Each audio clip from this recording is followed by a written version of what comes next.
Hello everyone. आज हम लोग करने वाले क्वेश्चन नंबर 11। 10 तक ऑलरेडी हो चुका है। टीएस ग्रेवाल का question number 11, chapter 20 adjustment and financial preparation. ठीक है। This question is given on page number 20.72।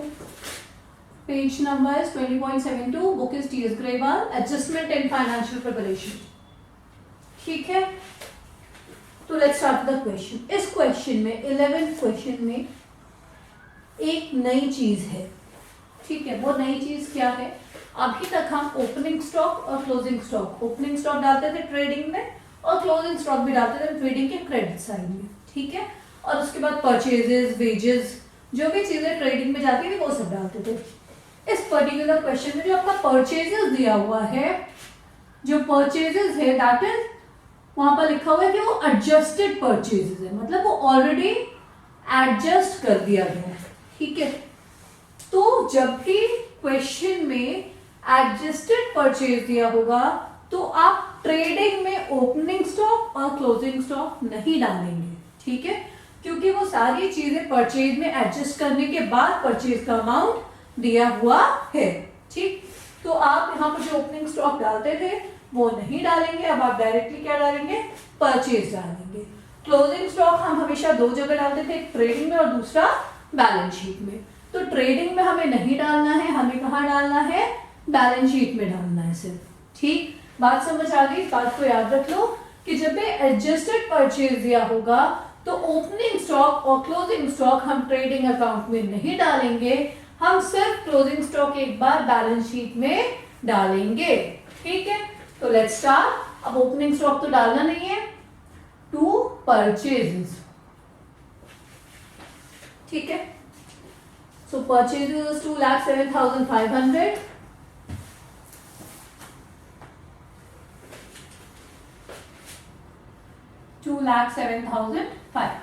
ठीक है। नाउ इसके बाद जो स्टॉक है 31 मार्च 2021 का है। 31 मार्च 2021 का मतलब क्या है? ये क्लोजिंग स्टॉक है। जब महीने के एंड का स्टॉक है तो मतलब वो क्लोजिंग स्टॉक है, वो ट्रायल बैलेंस के अंदर ही दिया है इस क्वेश्चन में। जनरली क्लोजिंग स्टॉक कहाँ दिया होता है? ट्रायल बैलेंस के बाहर, लेकिन इस क्वेश्चन में ट्रायल बैलेंस के अंदर ही दिया है। क्यों? क्योंकि हमें सिर्फ एक जगह ही डालना है। ठीक है, तो स्टॉक बैलेंस शीट में जाएगा, ट्रेडिंग में नहीं जाएगा। देन वेजेस, वेजेस ट्रेडिंग में जाएगा 45,300 नहीं, यस 45,300। ठीक है, वेजेस हो गया। उसके बाद सैलरी, ऑफिस एक्सपेंसेस, ये चीजें ट्रेडिंग में नहीं आती हैं। कैरेज इनवर्ड है, कैरेज इनवर्ड आता है ट्रेडिंग में। टू कैरेज इनवर्ड,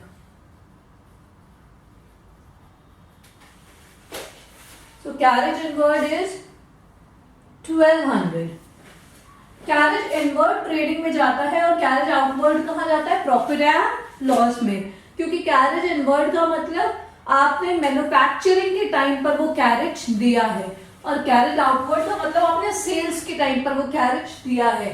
तो ट्रेडिंग में हम सिर्फ डायरेक्ट एक्सपेंसेस लेते हैं, यानी मैन्युफैक्चरिंग के टाइम के जो एक्सपेंसेस होते हैं वही हम ट्रेडिंग में लेते हैं। ठीक है, तो carriage outward profit and loss में जाएगा। उसके बाद डिस्काउंट, बैड डेट्स, ये सब प्रॉफिट एंड लॉस में जाएंगे। देन सेल्स, तो सेल्स जाएगा ट्रेडिंग में, है ना। सेल्स लिखने के बाद हमें चेक करना होगा कि कहीं कोई सेल्स रिटर्न तो नहीं है। सेल्स रिटर्न नहीं है। सेल्स का अमाउंट है 383,500, 383,500। ठीक, ये हो गया सेल्स। उसके बाद कैपिटल अकाउंट, लोन, ये सब बैलेंस शीट का है। इंश्योरेंस, कमीशन, पीएनएल का है। हाँ, इसके बाद ट्रेडिंग अकाउंट के लिए कुछ भी नहीं है, सिर्फ इतनी चीजें हैं। तो हम अब ग्रॉस प्रॉफिट निकाल लेंगे। ठीक है, हमने ट्रेडिंग अकाउंट में जो चीजें जाने वाली थी वो हमने डाल दी हैं। तो अब हम क्या करेंगे? हम ग्रॉस प्रॉफिट निकाल लेंगे। ऑलराइट, तो भाई देखो फटाफट से ग्रॉस प्रॉफिट कितना आ रहा है आप लोग का, check it out.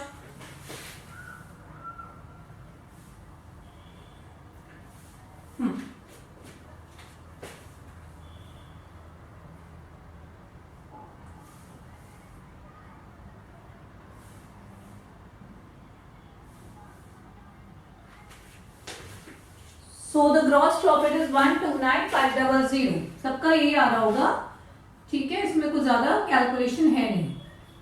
So the gross profit CD जरूर लिखना होता है, कैरेट डाउन होता है CD का मतलब 129,500. अब ये ग्रॉस प्रॉफिट इधर ट्रांसफर होकर आ जाएगा प्रॉफिट एंड लॉस अकाउंट में by gross profit brought down 129,500. ठीक है, अब हम वो चीजें चेक करेंगे जो किस में जाएंगी, P&L यानी प्रॉफिट एंड लॉस अकाउंट में. ऑलराइट, तो लेट्स स्टार्ट. और साथ में हमें एडजस्टमेंट भी देखते जाना है कि किसी से रिलेटेड कोई एडजस्टमेंट तो नहीं है. ऑलराइट, तो सैलरीज, सबसे पहले सैलरीज हम देख लेते हैं. 2 सैलरीज. ओके, सैलरीज का अमाउंट है 39,000.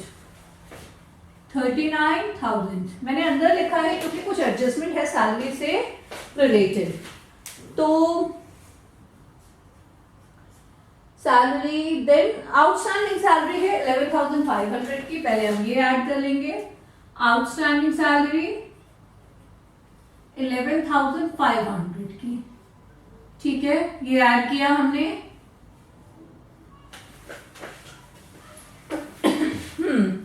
और एक और सैलरी से रिलेटेड है कि provide salary to Shubho 15,000 per annum. शुभो जो ओनर है बिजनेस का, उसे भी सैलरी लेना है. तो दैट्स ओके, कोई दिक्कत नहीं है, वो सैलरी ले सकता है. तो हम क्या करेंगे, शुभोज सैलरी. शुभोज सैलरी कितना, 15,000. ये करके हम फाइनल अमाउंट बाहर लिख देंगे. ठीक है, समझ आ गया. सैलरी से रिलेटेड 2 एडजस्टमेंट हमने कर दिए उसे. ऑलराइट, उसके बाद है office expenses 15,400. Office expenses 15,400. Then carriage outwards, carriage inward हमने ऊपर डाल दिया. कैरेज इनवर्ड यहां पर आएगा, कैरेज इनवर्ड सॉरी आउटवर्ड यहां पर आएगा, इनवर्ड ऊपर जाएगा. Carriage outward 2,000. Okay, discount allowed है 750. Discount allowed 750. डिस्काउंट अलाउड कितना है, 750. और डिस्काउंट रिसीव्ड है. डिस्काउंट रिसीव्ड किस साइड में आएगा, क्रेडिट साइड में आएगा, क्योंकि वो इनकम है, आपको डिस्काउंट मिला है. डिस्काउंट अलाउड के बाद क्या दिया है, डिस्काउंट रिसीव्ड, और वो किस साइड में आएगा, क्रेडिट साइड में, because that is the income for the business. ठीक है, क्रेडिट साइड में आ जाएगा discount received. Then bad debts, 2 bad debts. अब बैड डेब्ट्स में हम देख लेते हैं, क्योंकि जनरली बैड डेब्ट्स में प्रोविजन जरूर होता है, तो वी शुड सी कि बैड डेब्ट्स में क्या प्रोविजन है. तो बैड डेब्ट सबसे पहले दिया हुआ है 1200 का. कितना, 1200. ओके, सो यहाँ पे बैड डेब्ट्स में बता रही हूँ, ये 1200 का बैड डेब्ट्स दिया हुआ है. ठीक है, और एडजस्टमेंट क्या लिखा है, ध्यान से पढ़ेंगे. Create provision for doubtful debts at 2% on sundry debtors. तो 2% का प्रोविजन क्रिएट करना है. 2% का प्रोविजन क्रिएट करना है किस पर, सन्ड्री डेटर्स. सन्ड्री डेटर्स पर, है ना. तो सन्ड्री डेटर्स का जो भी अमाउंट है उस पर हम 2% का प्रोविजन क्रिएट करेंगे. ठीक है, इसमें हम ये बैड डेब्ट्स को माइनस नहीं करेंगे. क्यों, क्योंकि ये बैड डेब्ट्स हमारा ट्रायल बैलेंस में दिया हुआ है, यानी ये पहले से एडजस्ट होके आया हुआ है, तो ये बैड डेब्ट्स माइनस नहीं होगा. अगर कोई नया बैड डेब्ट्स होता जो एडजस्टमेंट में होता, तो वो हम डेटर्स में से माइनस करते, फिर प्रोविजन लगाते. ठीक है, पर कोई नया बैड डेब्ट्स नहीं है, पुराना ही बैड डेब्ट्स है ट्रायल बैलेंस में. 40,000 इज डेटर्स. जो डेटर का अमाउंट है दैट इज 40,000. तो 40,000 का सीधे सीधे हमें 2% निकालना है, 800. बात समझ आ रही है. ये जो 40,000 है, अगर हमारे एडजस्टमेंट में कोई बैड डेब्ट्स रिटन ऑफ लिखा होता तो हम उसको माइनस कर देते इसमें से, फिर हम प्रोविजन लगाते, है ना. लेकिन अभी यहाँ पर एडजस्टमेंट में कोई बैड डेब्ट्स नहीं है, तो ट्रायल बैलेंस वाले पैकेट से हमें कोई मतलब नहीं है, उसे हम माइनस नहीं करते हैं, ठीक है। तो 8000 आपका क्या आया, प्रोविजन। 40,000 का आपने सीधे सीधे ऊपर से निकाल दिया, तो यहाँ 1200 ऑलरेडी है और प्लस 800 का प्रोविजन हो गया, तो ये पूरा बैलेंस आपका 2000 का हो गया, ठीक है। देन लिखा है चैटर्जीज लोन अकाउंट, ये कुछ लोन अकाउंट है। अब लोन तो जाता है लायबिलिटी में, है ना, लोन जाता है लायबिलिटी में, ठीक है। तो ऐसा लिखा है कि 25,000 का है लोन, है ना, और लिखा है loan account taken on 1 October 2020 at 18% per annum, ऐसा कुछ लिखा है क्वेश्चन में, है ना, ठीक है, ऐसा लिखा है। अब ये देखो कि अगर ऐसा लिखा है और सामने ये अमाउंट लिखा है, ठीक है, तो आपको एडजस्टमेंट में नहीं भी दिया है इंटरेस्ट चार्ज करने के लिए लोन पर, तो भी आप इतना कुछ दिया हुआ है तो आप ये समझ जाओगे कि हमें लोन पे इंटरेस्ट देना है। आपको नीचे अलग से एडजस्टमेंट में नहीं लिख रखा है कि लोन पे इंटरेस्ट दो, तो भी आप समझ जाओगे कि क्वेश्चन में ये चीज दे रखी है कि इस तारीख को लोन लिया, इतने % पर एनम के रेट से लोन लिया, इतना रुपए लोन लिया, तो इसका मतलब हमें लोन का इंटरेस्ट देना है, ठीक है। तो आप इसमें बिना बोले यानी बिना एडजस्टमेंट में बोले आपको इंटरेस्ट चार्ज करना होगा।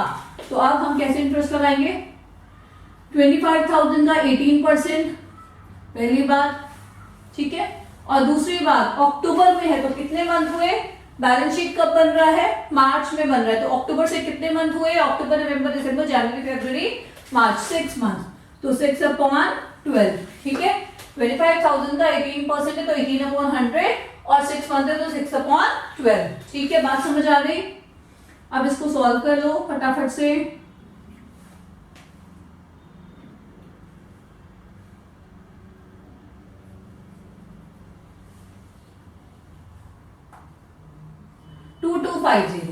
ठीक है, समझ आ गया। सॉल्व करने के बाद क्या है 2250, तो ये हमें इंटरेस्ट ऑन लोन देना है।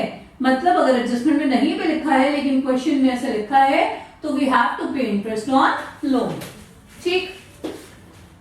Insurance 1500, insurance 1500। एक बार इंश्योरेंस चेक कर लो, कोई एडजस्टमेंट है क्या इंश्योरेंस से रिलेटेड। यस, इंश्योरेंस में प्रीपेड इंश्योरेंस है 250 का, क्या है, प्रीपेड इंश्योरेंस यानी एडवांस में पे कर दिया। हमें क्या करना होता है यहाँ पर, हमें सिर्फ इस साल से मतलब है, आगे का कुछ पे किया है तो उसे माइनस कर देंगे हम, तो 1500 माइनस 250 है ना। मेरे पास जगह कम है, आप लोग प्रॉपरली लिख के माइनस करना, दैट माइनस प्रीपेड, ठीक है। तो ये कितना हो जाएगा 1250, ठीक है। तो ये हो गया insurance.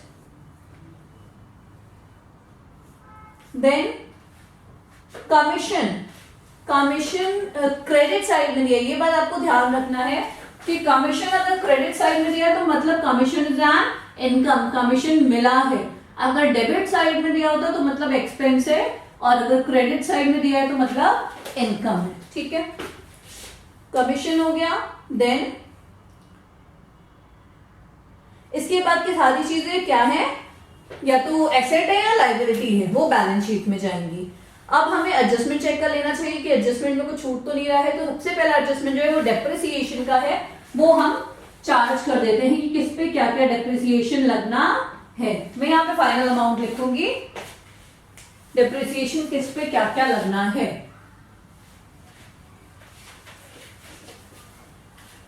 Okay, so depreciate land and building at 6%। तो लैंड एंड बिल्डिंग है 50,000, लैंड एंड बिल्डिंग जो है वो है 50,000। 50,000 का 6% कितना होगा, 50,000 का 6% होगा I think 3,000। Check it out, 50,000 का 6% होगा 3,000, करेक्ट। उसके बाद प्लांट एंड मशीनरी है 10%। प्लांट एंड मशीनरी है where is plant and machinery, ये भी 50,000 है प्लांट एंड मशीनरी, तो ये हो जाएगा 5,000। प्लांट एंड मशीनरी 50,000 है और 50,000 का 10% कितना होगा 5,000।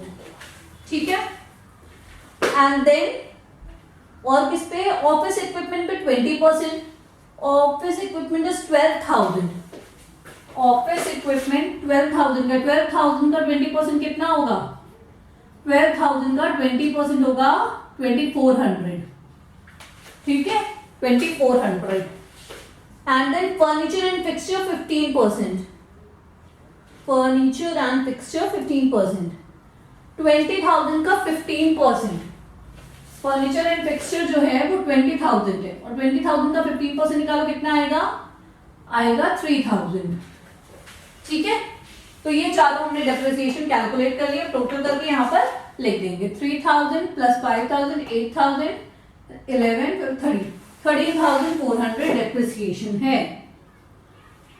ठीक है, आप लोग एक एक चीज दिखा के भी लिख सकते हो या फिर वर्किंग नोट में एक एक चीज दिखाना कि आपने कैसे कैलकुलेट किया है। ठीक है, या फिर यहीं पर दिखा देना कि टू डेप्रिसिएशन और फिर पहले land and building, then plant and machinery, then office equipment, then furniture और फिर चारों को टोटल करके बाहर। ठीक है, मेरे पास अभी स्पेस कम है, तो अब ये हमने सारी चीजें डाल दी है। लास्ट एक एडजस्टमेंट दिया, 10% of the final profit is to be transferred to general reserve. जो फाइनल प्रॉफिट आएगा उसका 10% जो है वो जनरल रिजर्व को ट्रांसफर करना है। जनरल रिजर्व मतलब कंपनी कुछ रिजर्व बना के रखती है, फ्यूचर में अचानक से कोई जरूरत पड़ जाए उसके लिए। ठीक है, वो general reserve as an liability होता है, उसे हम उस पैसे को हम यूज फालतू का नहीं कर सकते, खर्च नहीं कर सकते, वो हम एक तरह से एज एन लायबिलिटी रखते हैं कि आगे कभी कोई ऐसी जरूरत पड़ गई तो हमें उसे यूज करना पड़ेगा। ठीक है, तो बोला गया है कि जो भी फाइनल प्रॉफिट आएगा उसका 10% जनरल रिजर्व में ट्रांसफर करना है। तो पहले तो हम प्रॉफिट निकाल लेते हैं। ठीक है, पहले हम प्रॉफिट निकाल लेते हैं कि कितना प्रॉफिट आ रहा है।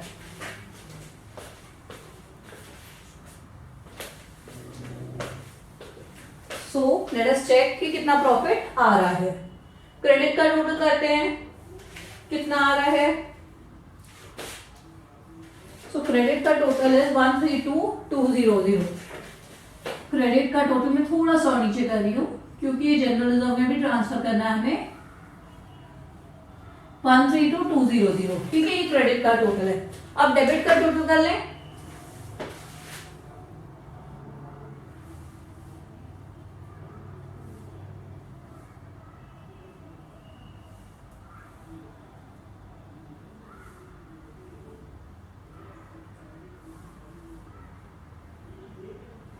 सो डेबिट का टोटल है 102,550। ठीक है, 102,550 और जब इसमें से हमने क्रेडिट के टोटल को माइनस किया तो आ रहा है 29,650। यानी जो फाइनल प्रॉफिट बोला गया है वो कितना आ रहा है 29,650। This is the profit.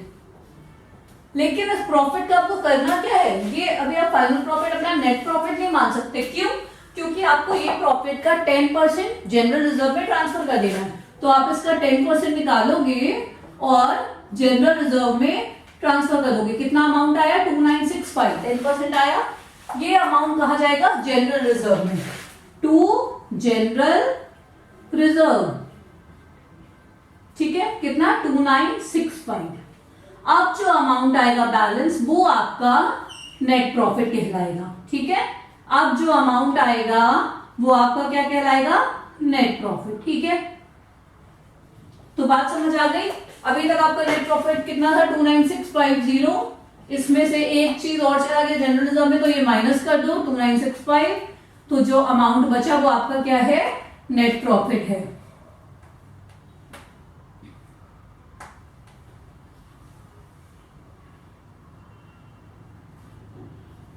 देखो यही है, कुछ गड़बड़ हो गया, सही है 26,685। This is your net profit. ठीक, बात समझ आ गई। हमने 10% क्या किया, जनरल रिजर्व में ट्रांसफर कर दिया। अब आ जाओ बैलेंस शीट पे। बैलेंस शीट में सबसे पहले क्या लिख देते हैं हम लोग, कैपिटल लिख देते हैं। तो देखो भाई कैपिटल कितना है, कैपिटल इज 1,15,000, कितना 1,15,000 प्लस नेट प्रॉफिट 26,685,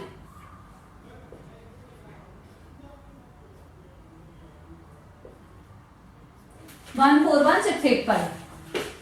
ठीक है, ये हो गया। अब इसके बाद हम देखते जाएंगे कि क्या क्या चीजें कहां कहां डालनी है। लैंड एंड बिल्डिंग, सबसे पहले एसेट में लैंड एंड बिल्डिंग कितना है 50,000 माइनस डेप्रिसिएशन, कितना डेप्रिसिएशन लगाया था हमने लैंड एंड बिल्डिंग पे 10% था तो 5,000 होगा। एक बार चेक कर लेते हैं ना, लैंड एंड बिल्डिंग पे 6% था, सॉरी 6% था, तो wait, the amount of land and building is 50,000 और 50,000 का 6%, हाँ 3,000 डेप्रिसिएशन लगाया था हमने 3,000। ठीक है, तो ये हो गया 47,000। ओके, उसके बाद है नेक्स्ट क्या आएगा बैलेंस शीट में, जरा चेक करते चलें। क्लोजिंग स्टॉक, क्लोजिंग स्टॉक आएगा बैलेंस शीट में जो दिया है, हमने ट्रेडिंग में नहीं डाला था, ट्रायल बैलेंस के अंदर दिया है, तो एक जगह ही जाएगा और वो कहा जाएगा बैलेंस शीट में 45,000।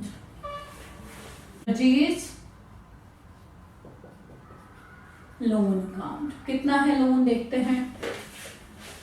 सो लोन इज 25,000 और उस लोन पे इंटरेस्ट भी देना है ना, हमने कैलकुलेट किया था इंटरेस्ट, हमने यहाँ पर इंटरेस्ट कैलकुलेट किया था ना, तो we will give interest on loan.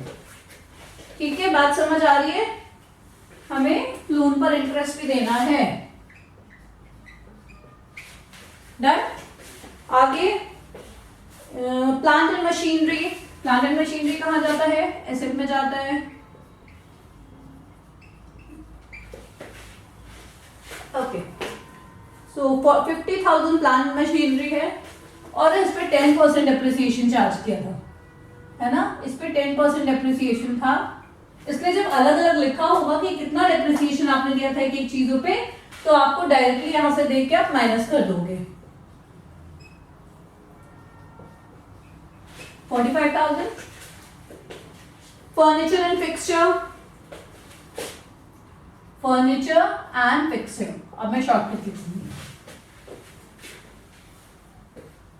20,000 और 20,000 पे 15% दिया था, 20,000 पे 15% यानी 3,000 इस पे भी दिया था डेप्रिसिएशन, तो दिस इज 17,000। ठीक है, यहां तक बात क्लियर है। बिल्स रिसीवेबल एसेट होता है या liability, bills receivable is asset, 20,000 है। ठीक, देन डेटर्स, डेटर्स इज 40,000 और डेटर्स में से हम क्या करेंगे, हमने जो एडजस्टमेंट में जो दिया था प्रोविजन, उस प्रोविजन को खाली हम माइनस कर देंगे।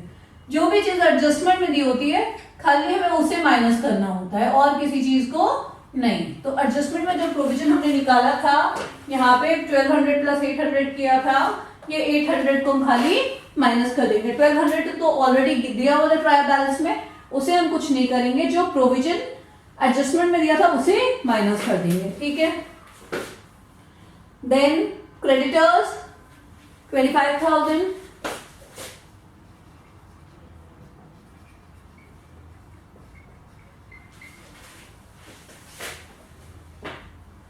Cash at bank 16,000। Cash at bank क्या होता है, cash at bank is asset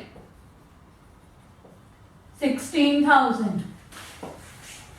ठीक है, ऑफिस इक्विपमेंट्स 12,000,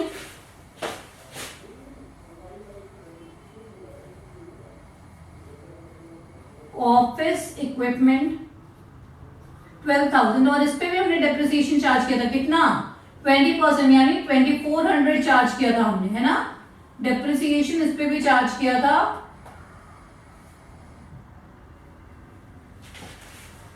ठीक, यहां तक सब कुछ क्लियर।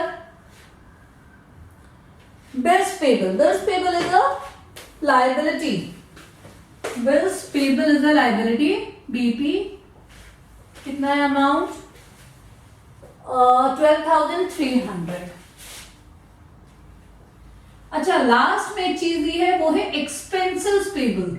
इसमें बहुत लोगों को कंफ्यूजन हो रहा होगा कि एक्सपेंसेस है तो हमने प्रॉफिट एंड लॉस में क्यों नहीं डाला, है ना? ऐसा लग रहा होगा कि एक्सपेंस है ये तो, और एक्सपेंस हम सारे कहाँ डालते हैं? प्रॉफिट एंड लॉस में. लेकिन ध्यान से देखना, एक्सपेंसेस पेबल जब आ जाता है यानी अभी देना बाकी है. सिंपल, जब भी कोई चीज देनी बाकी है that is liability to your business.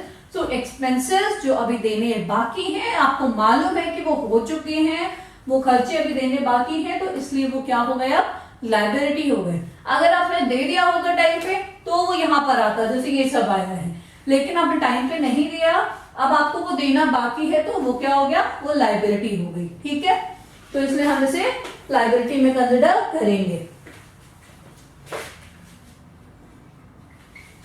Okay,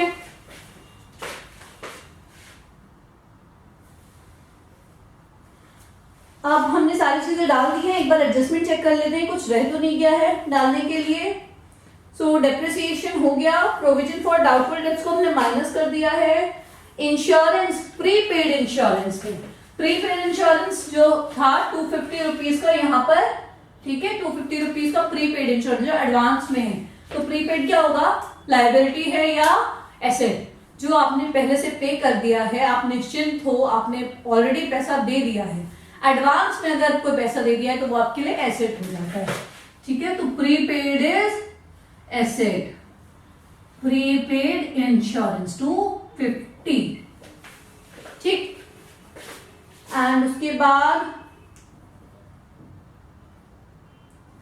outstanding salary and salary to Shubho. ये शुभो जो है, आउटस्टैंडिंग तो पता है क्या होता है? लायबिलिटी होता है ना? तो आउटस्टैंडिंग सैलरी इज लायबिलिटी. कितना? 11,500. और सैलरी टू शुभो भी अभी देना है, इसीलिए लिखा है ना वो एडजस्टमेंट में. एडजस्टमेंट में इसीलिए लिखा है, तो अभी वो देना है. तो दोनों चीजें क्या हो गई? आपकी लायबिलिटी हो गई. ठीक है, सैलरी टू शुभो. ठीक है, ये दोनों लायबिलिटी हो गई. So I hope everything is done. और जनरल रिजर्व में जो हमने ये पैसे ट्रांसफर किए, ये 2965, मैंने भी बताया था जनरल रिजर्व में पैसे क्यों ट्रांसफर कर रहे हैं, ताकि भविष्य में कोई दिक्कत आ गई तो हम वो यूज कर पाए. तो इसलिए उसको हम एक लायबिलिटी मान के रखते हैं कि ये पैसे हमारे ऊपर लायबिलिटी है, जिम्मेदारी हमें संभाल कर रखना है कि आगे जब वक्त पड़ेगा तो हमें देना है. तो इसलिए general reserve is also liability. Okay, अब सारी चीजें हो गई हैं और अब हमें टोटल कर लेना चाहिए कि लायबिलिटी का टोटल कितना है और एसेट का. पहले लायबिलिटी का करते हैं.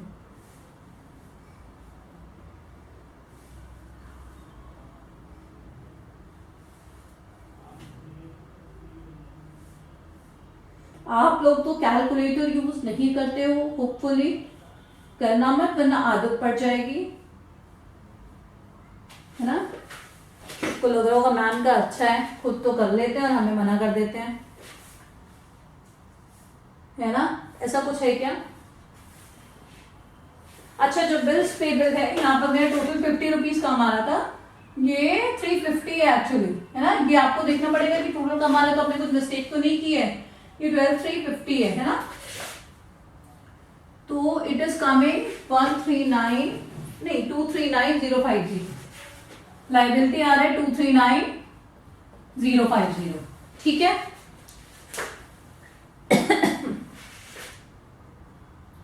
Then asset.